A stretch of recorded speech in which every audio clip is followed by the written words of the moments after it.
Yep, I saw the Republican Q&A, and if by chance you want to know what I think it would have been awesome if Marco Rubio would have taken a swig from his water bottle during his closing statements. I think what happened. Propaganda.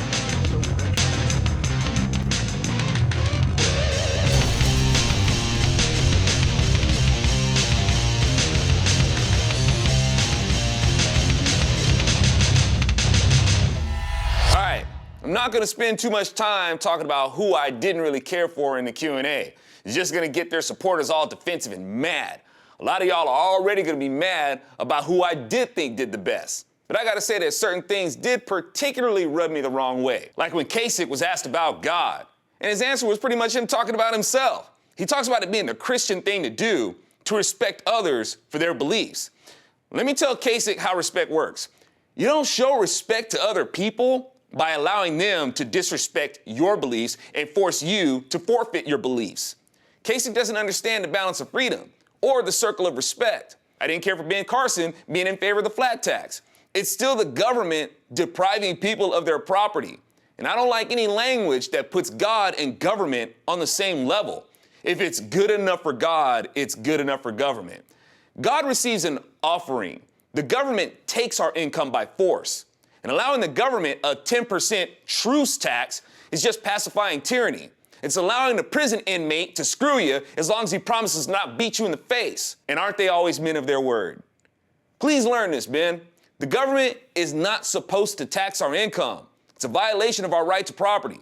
Although I love Ben Carson's answer concerning military policies, basically saying if the public knows our war strategy, then the enemy knows. So quit demanding to know so much about how our military gets information from people who doesn't play by the rules at all anyway, while having our military fight with their hands tied. Trump said he was against the war and said it was a mess then and it's a mess now. Well, Trump, it's a mess because of what Ben Carson said earlier.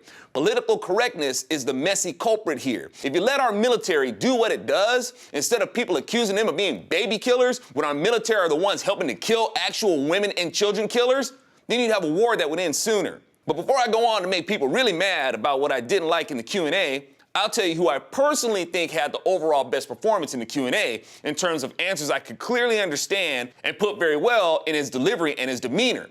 Not only did I understand and like his answers, I liked the way he delivered them. And I tip my hat to Mike Huckabee for that one. Oh, Zo, you're an idiot. Look at Mike Huckabee's record. He's this and he's that. I hate you. The question wasn't, what do you think of all the candidates' voting records? The question is, who do you think did best in the Q&A? Now, the polls I've seen don't favor Mike Huckabee in the Q&A. I don't care. And you poll watchers are the ones who always end up surprised. Not me. A lot of those times, those polls are about as legit as calling a psychic friend's network. Trump sounded like he heard my video when he pointed out that people worry about him not being a Republican now, but forget that Reagan used to be a Democrat. And a lot of people think Trump is going to make America great again because I suppose he's going to save the economy. The economy isn't what needs saving. For example, people want to say that Reagan had nothing to do with our booming economy and attribute it all to a technological boom. There's a lot of truth to that. But if it were all true, we'd have an amazing economy now because we've had technological aftershocks every 6 months for the past 15 years or so. So if technology upgrades are the answer, why is our economy tanking now? But people are selective. On one hand, they'll tell you politicians had nothing to do with a growing economy and then go right over here and give another politician all the credit for a growing economy. Our economy is tanking because people think that's what the problem is, and it's not. When people realize that our failing economy is symptomatic and not the core problem, we can start fixing it. How is it that so many people think that money is going to solve their problems when they hate money? America has a serious love-hate sour grapes complex about money. People have this negative attitude about money. It's all about the money. Follow the money. It's all about the money. Follow the money. But I sure do wish I had some so I could solve my problems. So many people act like money is the problem, yet you think a robust, money-stout economy is gonna solve the problem. We hate the rich for all the money they have, but we want it. We don't want to make the rich more rich by working for you, rich man. We want you to go broke giving your money to us, and then complain about how bad the economy is.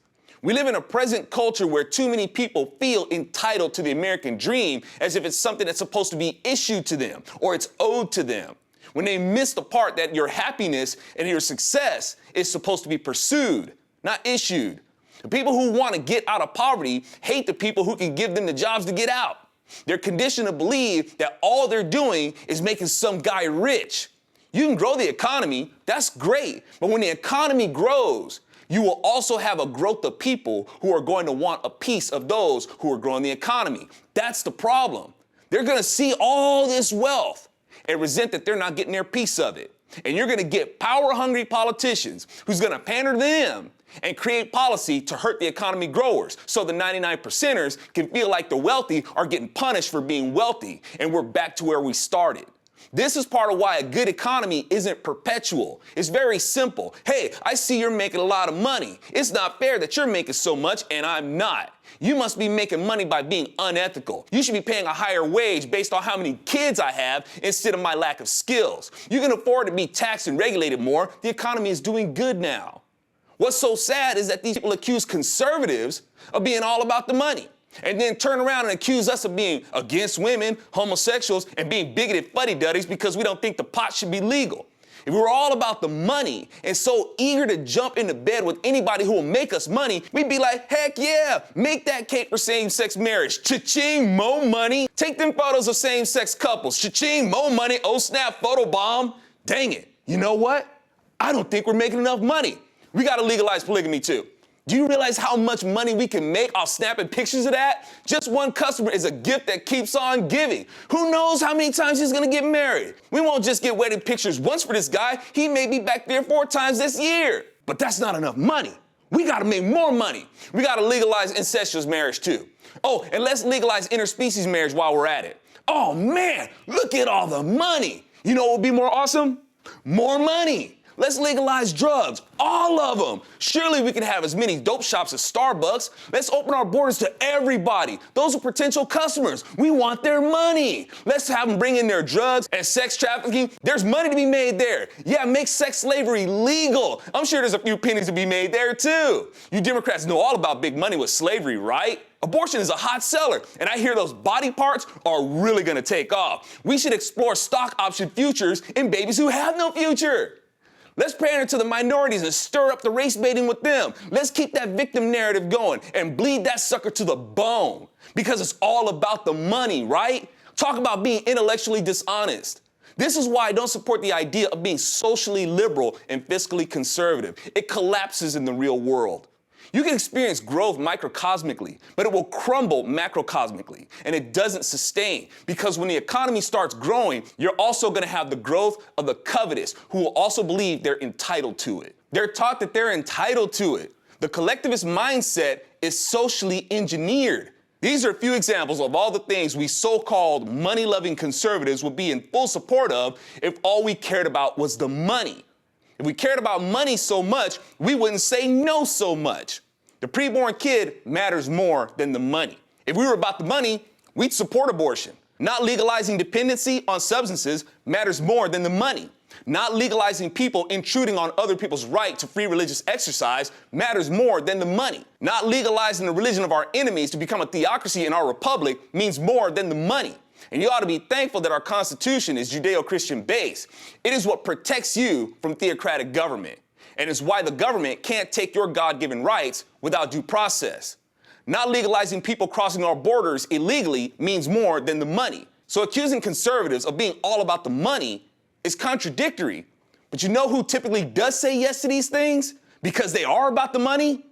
Democrats. That's why I'm trying to tell you, the economy is not the problem. You can't see the economy as the problem while thinking the economy can solve your problem at the same time. It doesn't add up. The economy will be unstable as long as we are socially unstable. You think you can have a stable economy with unstable marriages and unstable homes for kids to grow up in? Interesting that as marriage deteriorates in America, our economy deteriorates too.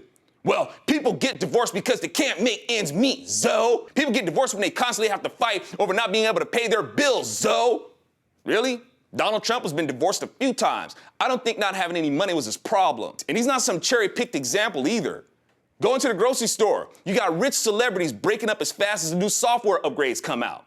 Money is not the issue when you got a culture that hates war, yet gets in the way of what ends wars, causing wars to go on and on. That's a core problem. And a suffering economy is the symptom. When you got a culture that thinks they're fair people because they say let the illegals come in, which is totally unfair to the people who do it legally, that's a core problem. And a suffering economy is the symptom. It's sad and frustrating when people invest in this idea that a growing economy is the answer to our problems. A solid economy is a representation of a solid culture. And a solid culture, we are not. We're more divided than we've ever been in a while, from marriages to race relations. We lack solidarity. And you don't think that lack of solidarity will reflect economically? Liberals insist on saying coexist all the time, but don't even believe in coexisting with the kid in the womb.